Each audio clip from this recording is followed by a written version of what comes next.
Once upon a time, there were 3 little pigs. You look friendly. Nice to meet you. How are you?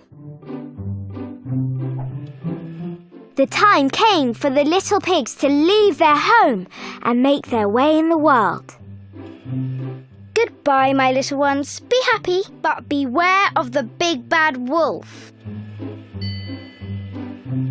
Who will wash my socks? Let's go! If you let me stay, I might even do the washing up. Oh, it'll be nice to get a bit of peace and quiet.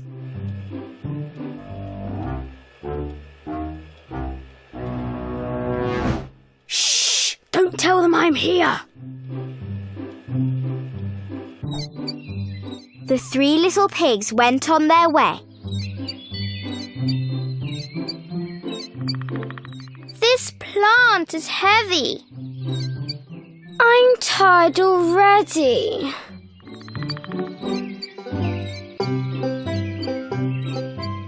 I wonder what's up there. The first little pig soon found a piece of land, and he quickly built himself a house made of straw. Oh, this is easy. Oh, I hope I don't have hay fever. Oh, all done.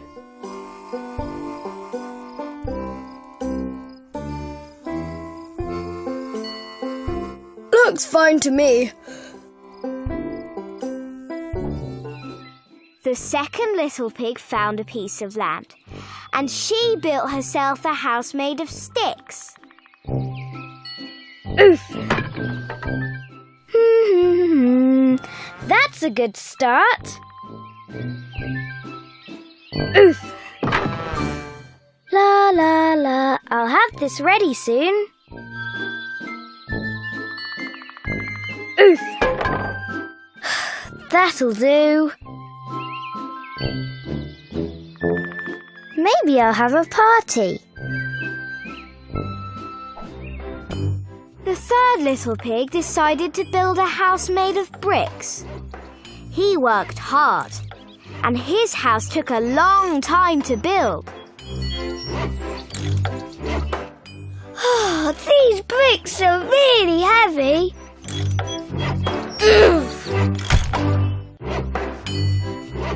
How do you do? I'm going to need some more cement.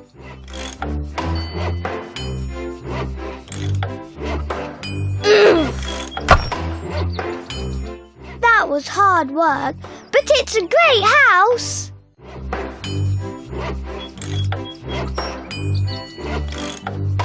Just a few more things to do. Well done.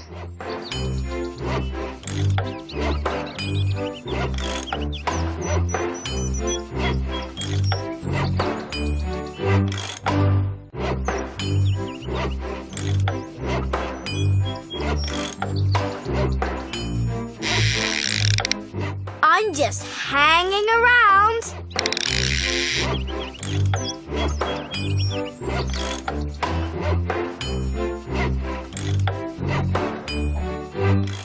The 3 little pigs lived happily in their 3 little houses.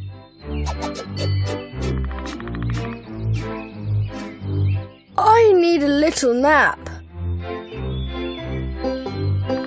I could dance all day.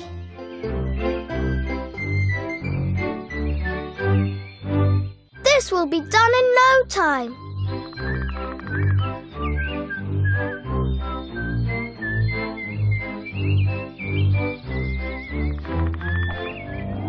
Until a big bad wolf arrived in the neighborhood. I'm scared. I'm getting very hungry. A wolf in a van! Oh no! Where did those 3 little pigs go? The princess was looking out of the window, where snow as white as her skin was falling quietly outside. She loved winter and snow, for it reminded her of her mother, who had given her the name Snow White because of the girl's fair skin. Snow White was growing happily at the castle with her father, the king, and her stepmother, the beautiful queen. Her father was a good and caring man, but her stepmother was a proud and vicious woman. The queen had a magical mirror, which she would often ask while looking at herself. "Mirror, mirror, on the wall, who is the fairest of them all?" And the mirror would always reply in the same way. "You, my queen, are the most beautiful among them all." The mirror was not only magical, but it was also very honest, and it would always tell the truth. And the queen loved hearing that she was the most beautiful in the world. But Snow White grew, and her beauty blossomed. One day, when the queen asked her mirror who was the fairest of them all, she received an unexpected and very unwanted answer. "Snow White, my queen, is the most beautiful among them all." The news struck the queen, but after the initial shock, she decided to solve the problem. Her plan was as cruel as her heart. The vicious woman called her guard and ordered him to take the girl to the woods, kill her, and take the heart back to her as a proof. The guard took Snow White to the woods following the queen's orders. He was a brave warrior and an honest man, but he was not cruel. When they went far enough, the guard told her to run away. His good heart just didn't let him kill Snow White.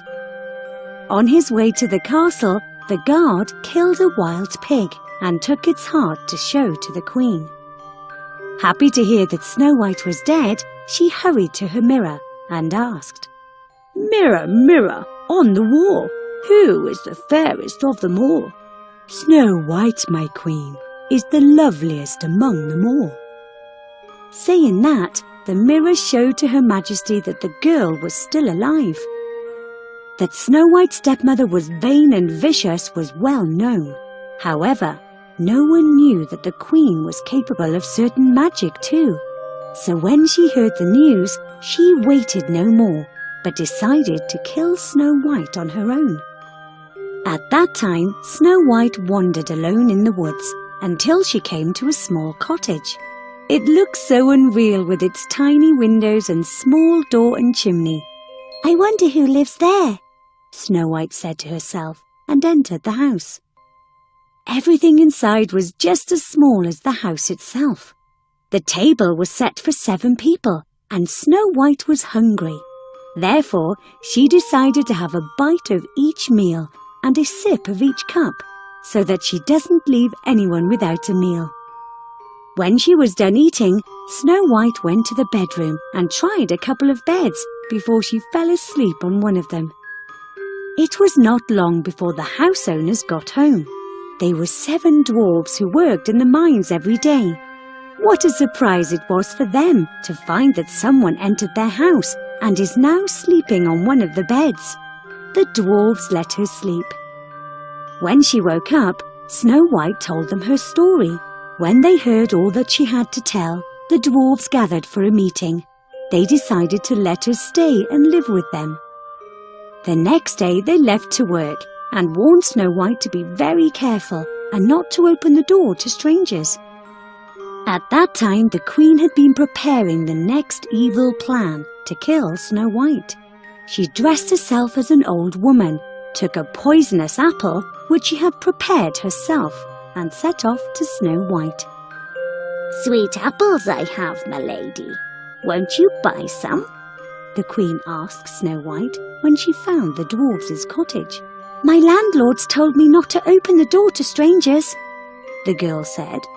"Oh, you don't need to open the door. Here, try this big red apple," the queen said, and gave Snow White the apple. When Snow White bit the apple, she fainted on the floor lifeless, and the queen ran away. When the dwarves found her, they thought she was dead. They tried everything they could to save her, but they couldn't bring her back to life. The dwarfs cried and wept for days.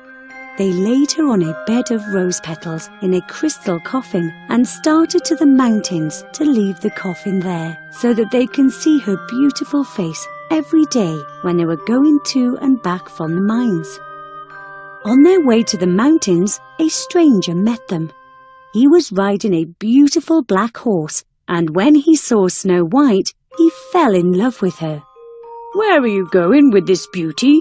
he asked them, and they told him that they were going to the mountains to lay the coffin there so they can go and visit Snow White every day. Then the stranger, who was a prince, suggested, "Let me help you with this.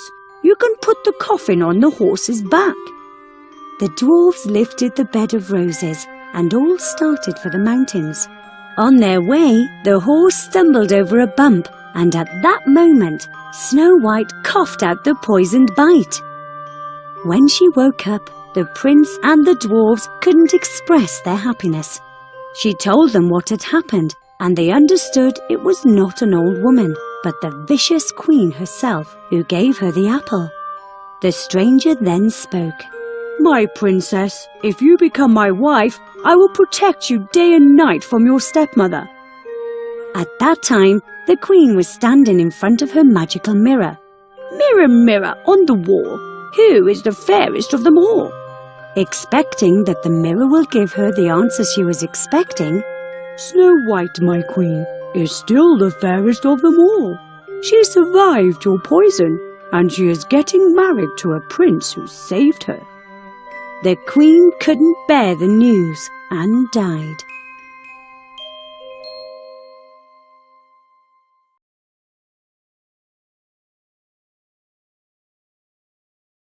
Once upon a time, there lived a king. He had a beautiful daughter. She liked to play with her golden ball by the pond near the forest. One day, the princess accidentally let the ball fall into the pond by mistake. Oops! Oh no! Splash! She tried to find her ball in the pond, but the water was too deep. The princess began to cry very loudly. An ugly frog sitting on a rock by the pond heard her. Now what will I do? I have lost my golden ball forever. What is the matter, princess? Why are you crying? I am crying because my golden ball fell into the pond. Do not cry. I can help you. How can this ugly frog help me? What will you give me for finding your golden ball? I will give you whatever you want, dear frog. I will give you my jewels. I will even give you the golden crown I am wearing. I do not want your jewels or your crown, but promise me this. Let me sit by you and eat with you, and then you must kiss me too. Promise me. Then I will go down into the pond and get your ball. Oh, if I must, yes. I promise you all that you wish. Now, please hurry. Oh, my golden ball. Thank you, Frog. The princess was very happy. She picked up the ball and hurried away. Wait, wait! Take me with you! I cannot run as fast as you can! But the princess pretended not to hear him. She ran back to her castle and closed the door. The frog is talking nonsense. The forest is the right place for a frog. Life in the castle is not for him. The next day, the frog hopped up to the castle door. The frog knocked on the door. Oh, princess, princess, open the door for me. Oh no, it is the ugly frog. Make him go away. The servant went to the door and told the frog to leave immediately. She slammed the door in the poor frog's face. Princess, princess, open the door for me. Keep the promise you made to me. If you don't open the door, I will cry here day and night until you do. Open the door. The king noticed that his daughter was frightened by something. My child, what are you afraid of? Is there something scary outside? No, it is nothing. It is only a disgusting frog. She then told her father how the frog had helped her. Dear child, you must keep your promise to the frog. A promise is a promise. Go and let him in. Lift me up beside you, princess. What? No, I don't want to. Dear, a promise is a promise. You should not make a promise if you do not intend to keep it. The princess did not want to go near the frog, but she could not disobey her father. Now, push your golden plate nearer to me. I am hungry and I want to eat together with you. The frog enjoyed all of the food, but the princess could hardly eat because she did not want to be near the ugly frog. Dear princess, it is time for you to kiss me. If you do not, I will tell your father. No! The princess grabbed the frog and threw him against the wall. Now you will be quiet, you ugly frog! Oh!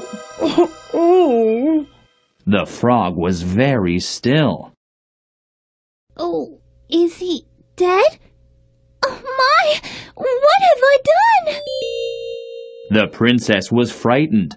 She picked up the ugly frog very carefully, but the frog still did not move. The princess felt very sorry for him. Oh, he just wanted to be my friend. What have I done to this poor frog? And she kissed the frog as she cried. Suddenly, with a bright flash of light, the ugly frog turned into a handsome prince. Whoa! You broke the spell! A long time ago, a wicked witch turned me into an ugly frog just because I did not like her. Only the kiss of a beautiful princess could save me. Thank you, dear princess. The princess was overjoyed at the change. In no time at all, the prince and the princess fell in love and were married, and they lived happily ever after.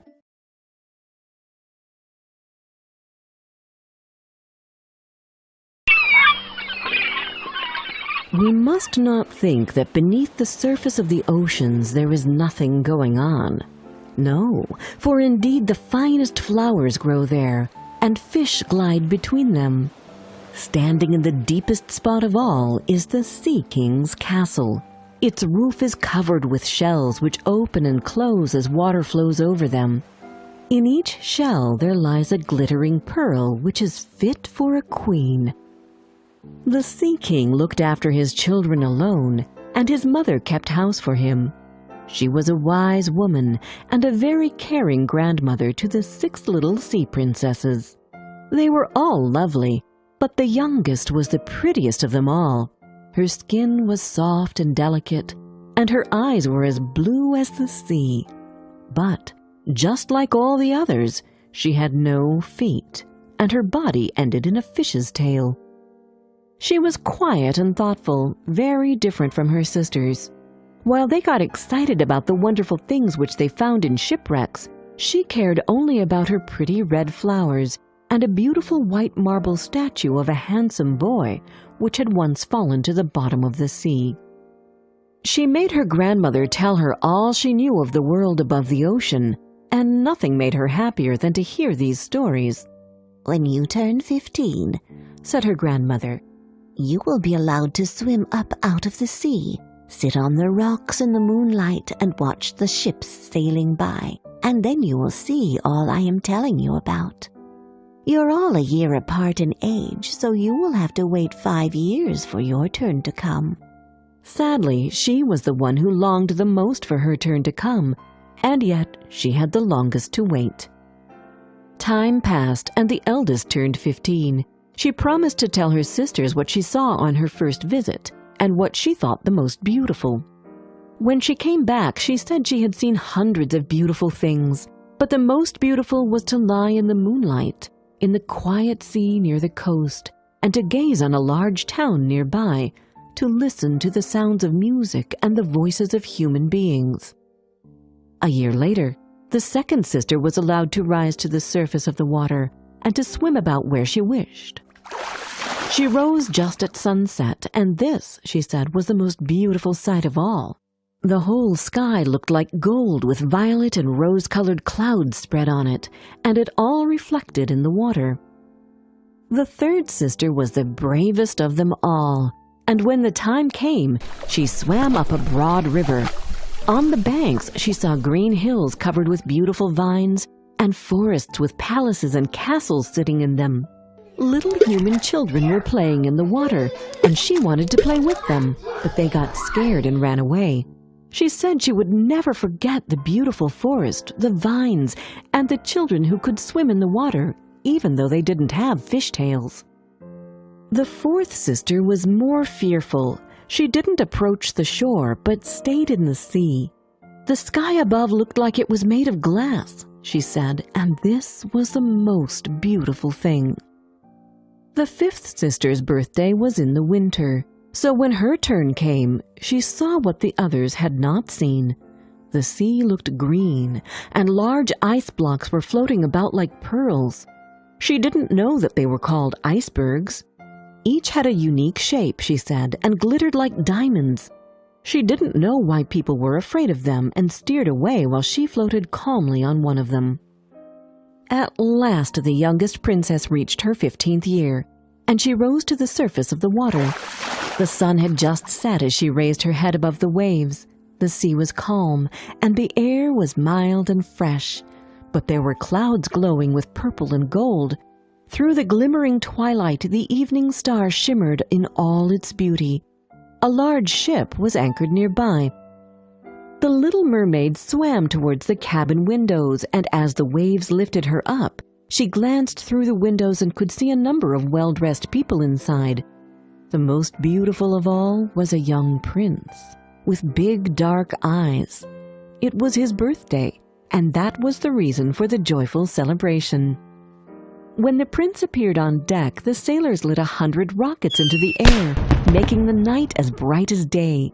They scared the little mermaid so much that she dived underwater, but soon she resurfaced, and then it seemed as if all the stars in the sky were falling around her.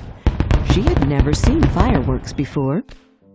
It was late, but the ship sailed on, and the little mermaid swam along because she couldn't take her eyes off the prince.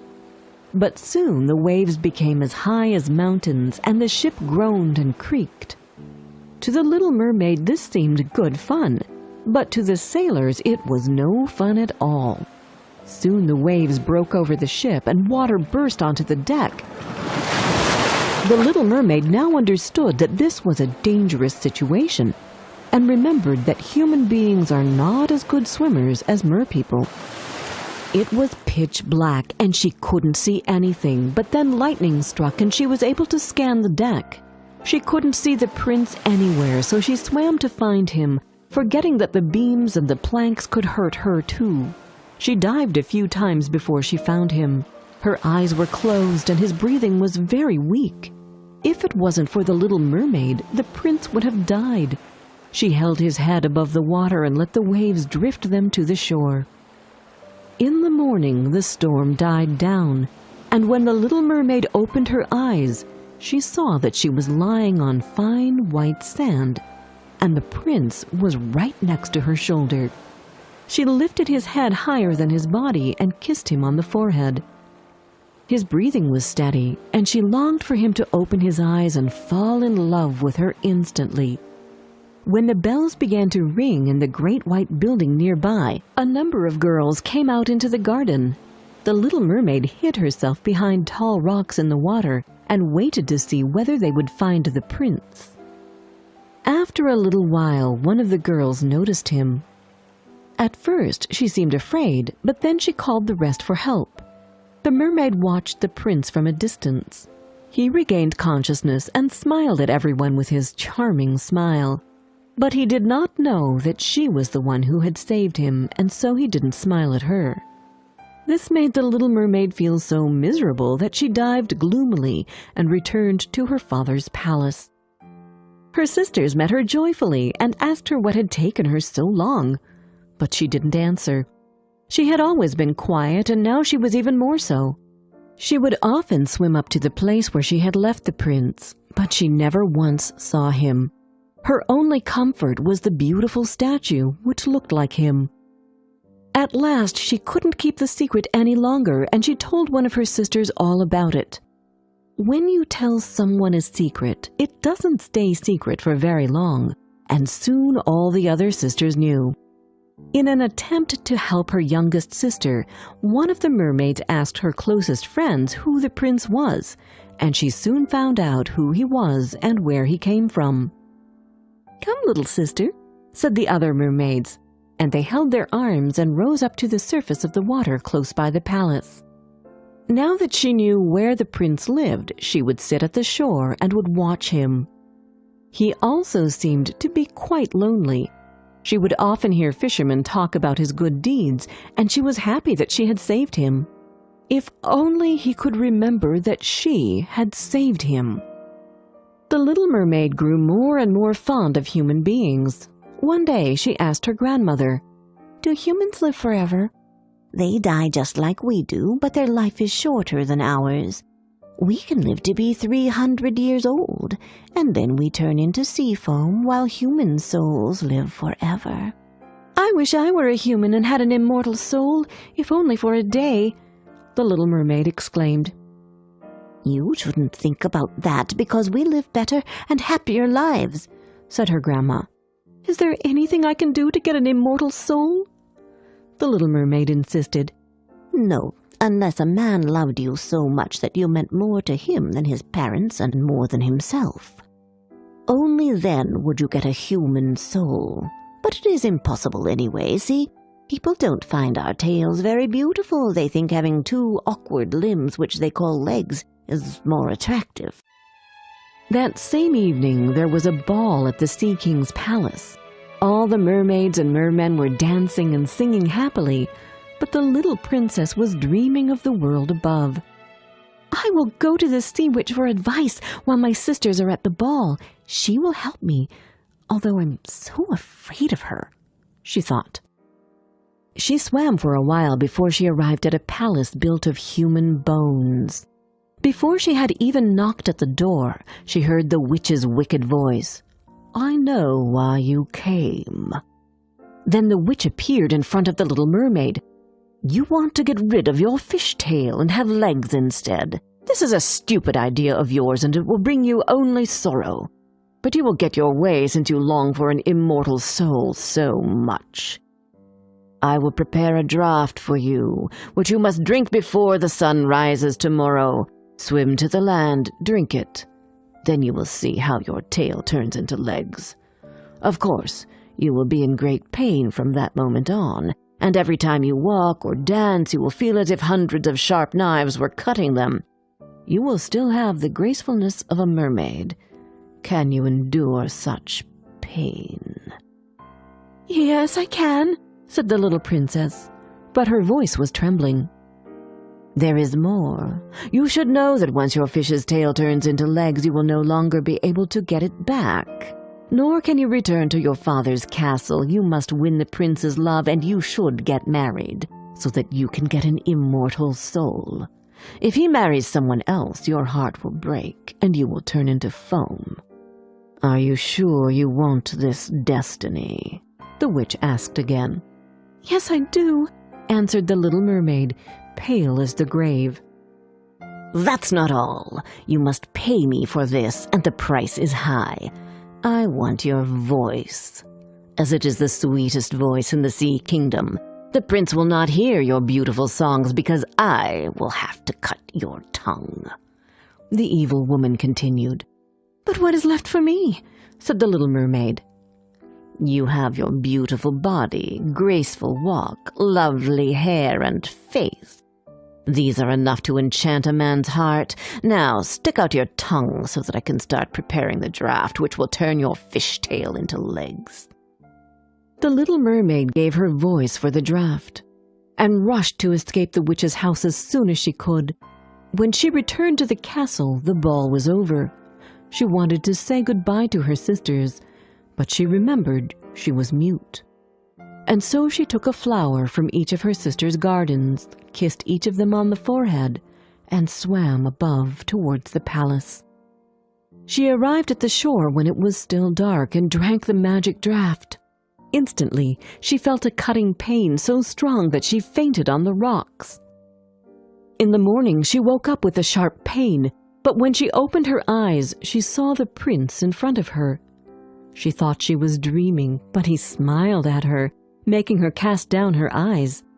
Then she saw that she had 2 legs instead of a tail.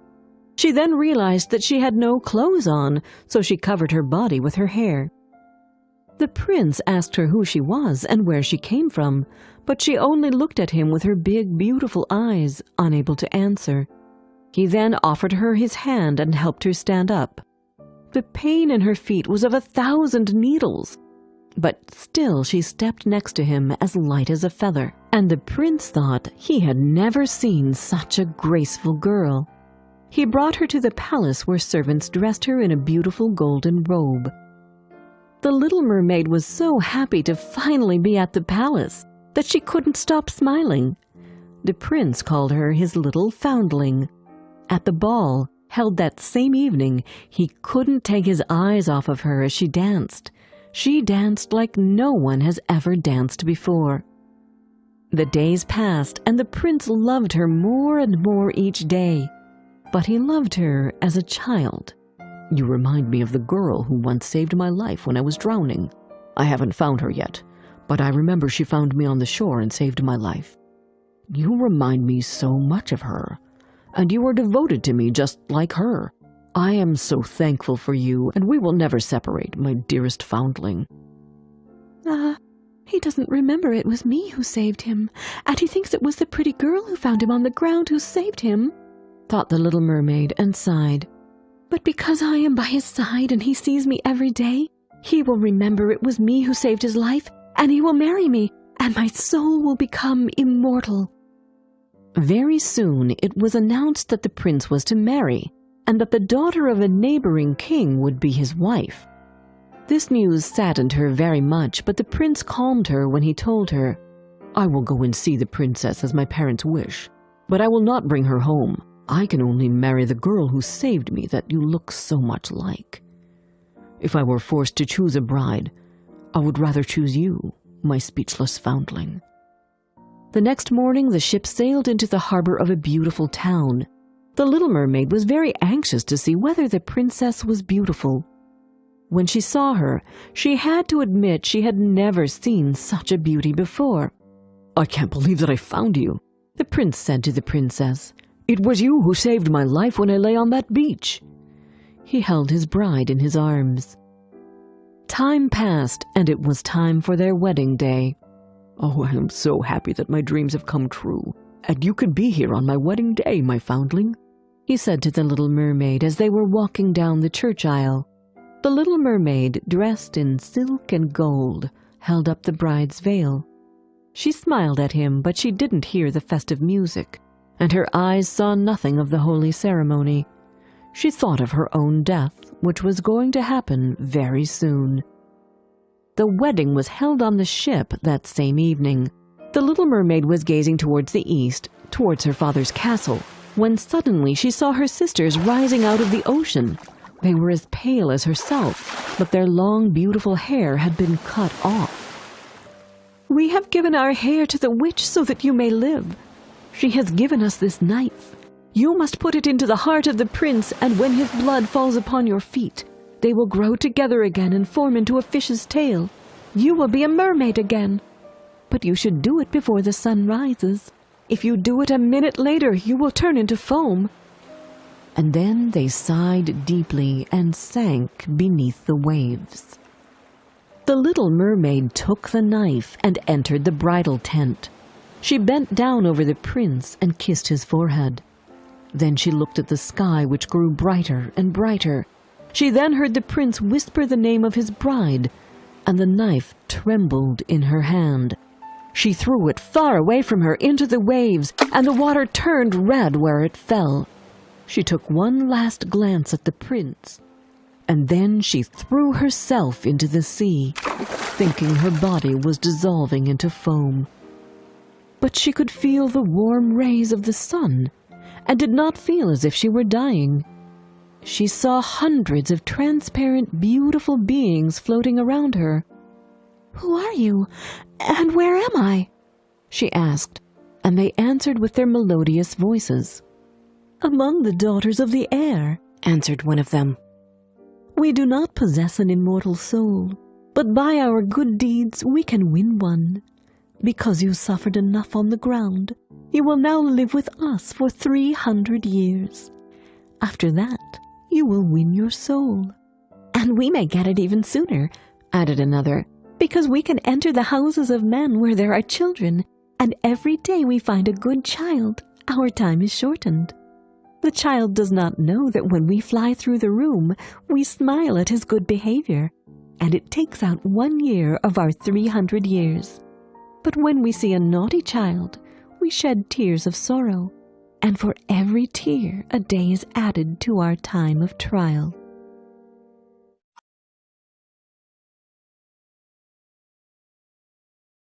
Once upon a time, a rich man lived with his wife and daughter. But his wife was very ill. She asked to see her daughter for the last time. "Dear child, be good and kind to everyone. I will be near you always and watching you from heaven. Always remember that God will protect you." Then her mother died. "Oh, Mother, I promise to be good and kind to everyone." Every day, the girl went to her mother's grave and wept. She always remembered what her mother asked and was good and kind to everyone. On her way to the grave, a white bird always flew around the daughter. After many months, her father remarried. Her new stepmother brought her own 2 daughters to live with them. The stepmother and her daughters were very pretty, but unkind, and they had evil hearts. "Who do you think you are? You should not be here. Go out to the kitchen." "Yes, that's right. There are many chores to be done there. And stay there, too." "Here's an old nightgown and some wooden shoes. These are more suitable for you to wear." The poor girl worked hard from morning until night. Her stepsisters never helped. But the white bird helped her and sang a beautiful song to her whenever she wept and felt lonely. "Lovely bird, you are my closest friend, aren't you? I wish you could talk to me." When night came, she fell asleep by the warm hearth. Her clothes became dusty and dirty from the cinders of the fire. In the morning, the stepsisters laughed at her. "Look how dirty she is." Let's give her a new name. How about calling her Cinderella? She has cinders from the fireplace all over her. "Oh, yes, what a good name, Cinderella." Poor Cinderella. Every day she worked hard and had to listen to her stepsister's unkind words.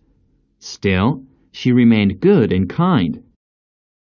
She visited her mother's grave often and wept. When she felt sad, the white bird cheered her up with a beautiful song. Then she would feel happy again because the song sounded like her dead mother's lullaby.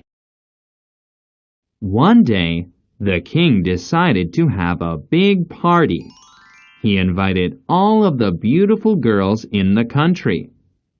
The king wanted his son to choose one of these pretty girls to marry. I'm going to the king's party to marry the prince. Cinderella, fix my hair and help me get dressed. No, help me first. I'm going to the party so that I can marry the prince, not you. Please don't fight. I will help you both. Cinderella helped her two sisters and thought that the party would be very wonderful. I wish I also could see such a wonderful party. I wish I could see the beautiful people dance together and see the wonderful palace too. But stepmother would never allow me to go to the party. However, the more she thought about the party, the more she wanted to go. She finally decided to ask her stepmother to take her too. No, you don't have a dress to wear. Besides that, you're all dirty, and you don't know how to dance. Everyone would laugh at you. Besides, we would be ashamed because of you. Then, Cinderella's stepmother and two stepsisters left for the party. Cinderella was so sad that she went to her mother's grave and cried. The white bird followed her. Oh, I wish I had a beautiful dress. Then I could go to the party. As soon as the white bird heard her wish, it quickly flew away. After a while, the bird returned with a small package in her beak and dropped it into Cinderella's arms. Cinderella was surprised, but opened it quickly. What a beautiful dress and a pair of shoes. Where did you get them? Oh, thank you, dear bird. She quickly got dressed and hurried to the king's party. Everyone wondered who the beautiful girl was. Who is that beautiful girl? She must be a princess from a far country. They could not recognize Cinderella. Won't you dance with me? Yes, I will. The prince would not allow anyone else to dance with her. He could not take his eyes off Cinderella. Soon it was late in the evening. Let me take you home. Oh no, I must go home alone. Wait, please don't go away so quickly. Did I do something wrong? No, thank you for taking care of me. Cinderella could not say any more, and she quickly ran from the party. She did not want the prince to know that she was only a maid. But the prince tried to follow her home. I cannot believe how fast she can run. Cinderella took a shortcut and soon disappeared from sight. The prince tried to follow her, but soon got lost in the woods. After a while, he gave up and started the trip back to the castle. On his way back, he heard a beautiful sound. What a beautiful sound that is! The prince turned his head to see where the beautiful sound was coming from. He found the white bird sitting on a tree branch. The moonlight was so bright that he could see something glittering beneath the tree. It must be one of the princess's shoes. In her hurry, she must have lost it here. Perhaps this bird knows where she lives. The prince picked up the shoe and followed the bird as it guided him to Cinderella's house. Her father came out of the house when he saw the prince. You there! Do you have a daughter here? My lord, I have 3 daughters, but 2 went to the party with my wife. Just then, the stepmother and 2 stepsisters came back from the party. The stepmother thought that the prince had come to pick one of her daughters to marry. Oh, Prince, I am so glad to see you here. Here are my 2 beautiful daughters. Choose the one you wish to marry. I need to find the owner of this shoe. This belongs to the princess who is at the party. She will be my bride. My lord, that is my shoe. Oh, I lost it just a minute ago. I put another pair of shoes on just now. Please allow me to try it on inside the house, my lord. They hurried inside the house with the shoe. The stepsister tried her hardest to put on the shoe. Let me try it on. Ouch! The stepsister tried to squeeze her toes in, but the shoe was too small for her feet. Give me that. I am sure it will fit my foot. Let me try. Cut off your heel if you must. You have to get your foot into the shoe. The second stepsister curled up her toes and took off her stocking to try to make the shoe fit. But the shoe was too small for her. You fool! Let me cut off your toes. What? Mom, please. But the prince overheard this and stopped her angrily. Let me see your 3rd daughter. She could not possibly be the one. She is dirty and ugly. Besides, she has been home all night, sitting in the ashes by the fireplace. I am sure you would not want to see her. I insist. I must see all the girls in this house. They must all try on this shoe. Cinderella was wearing her old nightgown and looked very dirty. But the prince did not hesitate to go to her. Put on this shoe. Yes, my lord. It fit her foot perfectly. The stepmother was so surprised that she fainted. You will be my wife. Oh, no! This can't be happening! The stepsisters sat down and cried loudly. The white bird flew to Cinderella and sang a beautiful song. It sat on her shoulder for a moment, then sat on the prince's shoulder too. The delighted prince took Cinderella and the bird to his castle, and there they lived happily ever after.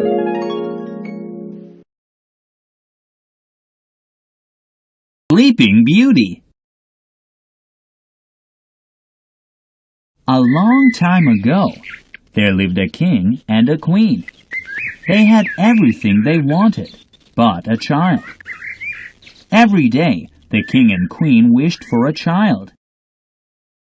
Then, at last, the queen had a beautiful baby girl. Oh, how wonderful! God has given us a beautiful baby girl.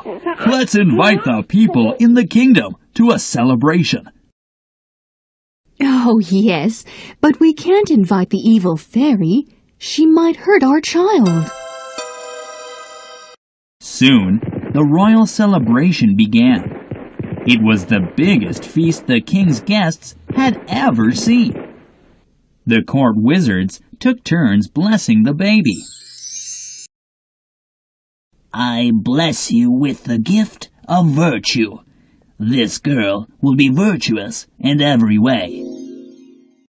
I bless you with the gift of beauty. This girl will be more beautiful than all her peers. The last wizard prepared to bless the baby. But suddenly, the uninvited evil fairy burst in. She was very angry because she had not received an invitation to the celebration. Wait, let me bless your baby too. When she is 15, she will prick her finger on a spindle's needle. Then she will fall down dead. Everyone was shocked and terrified by what the evil fairy had said. Luckily, there was one more blessing to be given. The last wizard lifted her head sadly and spoke. I can't undo the evil fairy's spell, but I can soften its blow. Your daughter will not die, but will fall into a deep sleep. And everyone in the castle on that day will fall asleep too, until the princess is awakened. But she must be awakened by someone who truly loves her. Oh, God! Save my princess, please! Now, burn every spindle in the whole kingdom! I will do my best to protect my princess. The baby girl grew into a beautiful young princess. All the blessings had come true in her life. She was beautiful, kind, good, and generous. One day, she decided to go riding. You, get the princess's horse. Hurry! The stable boy couldn't turn his eyes away from the princess. Am I dreaming? How can she be so beautiful? Then the stable master hit the boy to make him work more quickly. Stop! Never hit that boy again. The stable boy thought that her kindness made her even more beautiful. The boy's heart beat quicker than ever. Take care of yourself. If he beats you again, I will have him replaced. However, the stable master did not stop hitting the boy. So, the stable boy ran away. He reached a distant kingdom, far away from the stable. One day, the princess explored the castle. She climbed up to a very old tower and opened the door. Hello? What are you doing? I'm making thread. What a curious machine. It makes an interesting noise. May I try it? Ouch! Oh, I feel so strange. Immediately, the princess fell into a deep sleep. Soon, one by one, everyone in the castle and even the animals in the stable fell asleep. The evil fairy cast a second spell so that the ivy growing on the castle would grow thicker and surround the castle. The ivy grew so thick that it covered every part of the castle. Then, no one could get into the castle. Years later, however, news of the sleeping princess reached the distant kingdom where the stable boy now lived. The news also said that many brave knights had died while trying to rescue the princess. The stable boy had never forgotten her beauty and kindness. "Oh no! My princess! My love! I must rescue her!" So the stable boy traveled to the ivy-covered castle. When he reached the castle, he saw that thick ivy covered the castle. He cut his way through the thick branches. It was very hard work. What's this? Ah, that stable boy. Grow my ivy and choke him. Grow, grow, grow. Oh no! The ivy is moving! Oh, I can't breathe! God, help me! Give me strength! This ivy is what killed so many brave soldiers. However, he did not give up. He cut himself free from the ivy. Then, he tightly held onto a growing tendril. And he quickly crawled up to the very top of the ivy, as if he were skillfully riding a wild horse. The ivy kept growing until it reached the old tower where the princess slept. Then, through the window of the tower, he saw the princess lying down on the bed. There she is! She is right below me! It was a frightening jump from such a height, but he jumped and fell through the window of the tower. The boy could hardly move after the fall. However, he crawled slowly toward her. Oh, my lovely princess! Now, grow, my ivy. Go in through the window and kill him quickly before he kisses the princess. But it was too late. The stable boy kissed the princess. No! The princess awoke from her sleep. Soon, everyone in the entire palace woke up too. Oh, what happened to you? Hello, are you okay? Oh, my princess! Thank God you are alive! This young man must have saved her. Look, he is alive! Guard, send for the physician immediately. The princess was deeply touched by the boy's courage and his love for her. She took care of the stable boy both day and night. He got better and better. Soon, the king gave the stable boy a royal title and some land. The stable boy and the princess were then married. They lived happily ever after.